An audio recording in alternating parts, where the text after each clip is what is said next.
While governments all around the world are pushing us into electric cars, prices for some of them have been plummeting. Taycan Turbos, for example, have been depreciating at rates up to 30% per year. The market in this case is brutal, and on this channel, that's mainly what we care about. Every week I bring you a data-driven update on the latest price developments in the market, so be sure to subscribe if you want to keep track of your exotic car's value. Now the Taycan seems to be a polarizing car. Some owners adore it, while others are happy they got rid of it.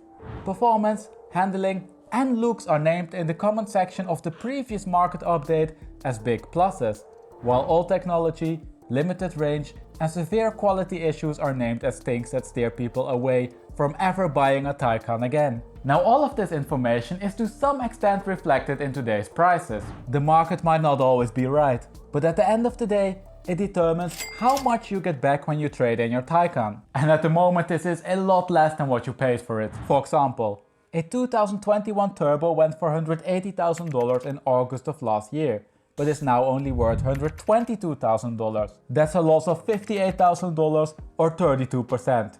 In other words, you just lost a Boxster 981 GTS. Luckily for owners though, the situation isn't quite as bad for all model types. If you open up the Porsche website, you'll see that there are 10 different versions available. Base models, S models, GTSs and Turbos. And these in turn can be hatchbacks, cross Turismos or sport Turismos. The Turbo is of course the most expensive car of the range and therefore has a tendency to lose the most. Base models lost significantly less.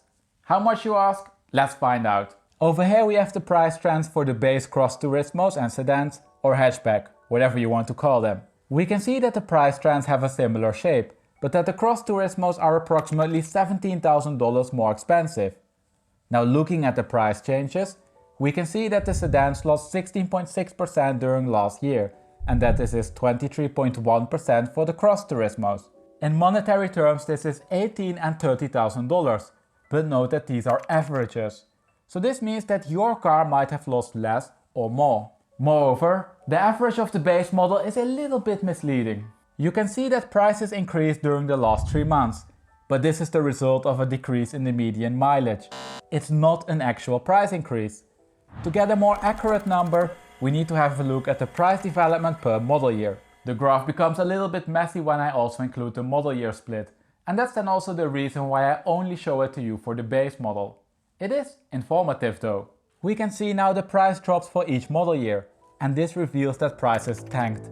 A 2021 car lost 24% or $24,500 during last year, and this includes a quarter where prices hardly decreased as the general car market topped mid-2022. Nevertheless, as you can see from the graph, the 23% drop that we saw in the cross Turismo market also applies to the base market.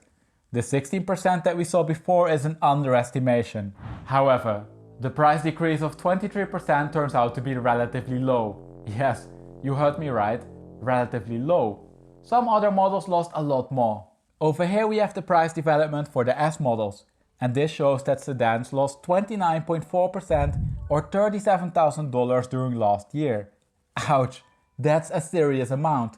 Prices really tumbled after the market top, and there are no indications that this will change anytime soon. The cross Turismo market is a lot smaller, and this means that the price trend is more unreliable. You can see that the confidence intervals are larger. The 23% drop that you see here is then also an underestimation. I would use the 29% drop of the sedans as a proxy. Now the GTS is an interesting case. It doesn't seem to matter what Porsche model you look at, the GTS more often than not comes out as one of the best value for money alternatives. The same applies to the Taycan. Over here we have the price trend for the sedan/hatchbacks only. And this shows that the prices dropped by 14.8% or $24,000. And that's the lowest amount we have seen so far. It is, however, also one of the smallest markets. And this means that there are not enough cross Turismos or sport Turismos for sale to get a reliable price trend. But again, it makes sense to use the 15% drop that we see here as a proxy. And with that we arrived at the turbo market. A market that definitely ranks in the upper part when it comes to depreciation. We have in orange the Turbo S and in blue the base model. Again, the cross and sport Turismos are excluded. Now compared to last year, prices fell off a cliff. S's are down by 25% or $45,000, and for the base model this is 26% or $39,000. Again, these are US averages. Some cars lost more, others less. Nevertheless, they're serious amounts. So we covered now quite many graphs, and I don't blame you if you got a little bit lost along the way. Let's pull everything together. Over here we have now all models combined, and this shows that prices dropped roughly between 23 and 29%, with exception of the GTSs. They lost significantly less. S models lost the most, followed by the turbos. However, we can of course also find turbos that lost close to 30%. It depends a bit on the model year you look at. Now on a standalone basis, these numbers are high. Losses up to 30% per year are significant. But it also all depends on your point of reference, right? The general car market has been declining at above average rates, but I don't have data for other electric cars. I do have it though for Panameras, another Porsche that is notorious for its depreciation. Adding those to the plot, we can see that with exception of the GTSs, the Panameras lost significantly less. And in case of the base models, the depreciation rates were even less than half of the Taycan ones. But there's of course a problem with this graph. The Panameras tend to be 1 to 2 years older than the Taycans, so the graph isn't made on a like-for-like basis. But even if we make the comparison more fair, the results for the Taycan aren't good. Over here we have now the year-over-year price change for 2021 and 2022 cars only. And this shows that the Taycan lost on average 8 percentage points more than the Panameras.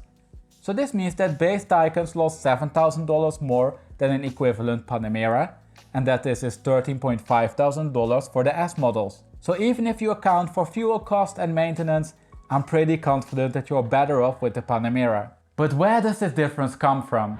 I inspected the depreciation curves and it turns out that the initial drops are similar for both cars. It's only after approximately 1 year that they start to diverge. The depreciation rate in the Panamera market decreases, while it continues linearly for the Taycans. It's perhaps a little bit too detailed to discuss those graphs right now, but let me know in the comment section down below if you would like to see a detailed comparison between the Taycans and the Panameras. We established now that Taycans are depreciating rapidly and that these rates are higher than for the Panameras. But what if you want one anyway?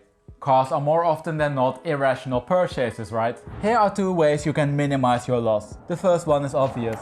Avoid the new cars. They of course will lose the most. Depreciation rates for 2-year-old cars on the other hand are much likely to decrease going forward. The second one is perhaps less obvious.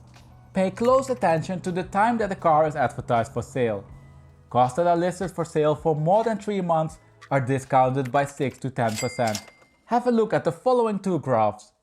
Over here we have on the left hand side the percentage of cars in the current period that were also listed for sale in the previous period.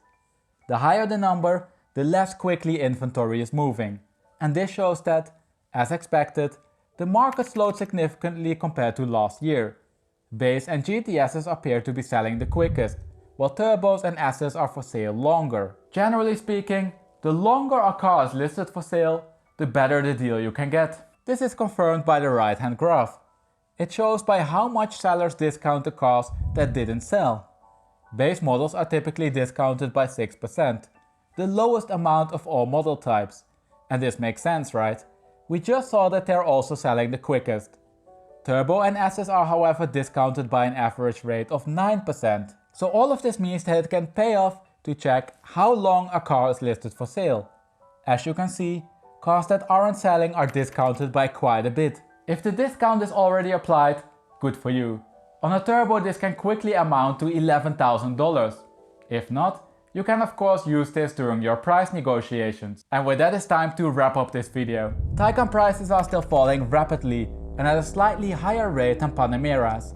If you're in the market for one, you should be aware of that. If you still decide to go for one though, I think it makes a lot of sense to avoid the new ones and to shop for a car that has been for sale for at least 3 months. As we just saw, those cars are usually heavily discounted. And with that little summary we arrived at the end of this video. Now if you enjoy this data-driven way of analyzing car markets but would like to see an analysis for a different car, head over to my channel. Over there you'll find many market analysis for a large variety of cars. Can't find the car you're looking for? let me know the name of the car by commenting it down below in the comment section. Once there are enough requests for a certain car, I'll make a video about it. I know that there's been a lot of Porsche content lately, but trust me, other brands are in the pipeline. As always, thank you for watching and I hope to see you next week for a new video.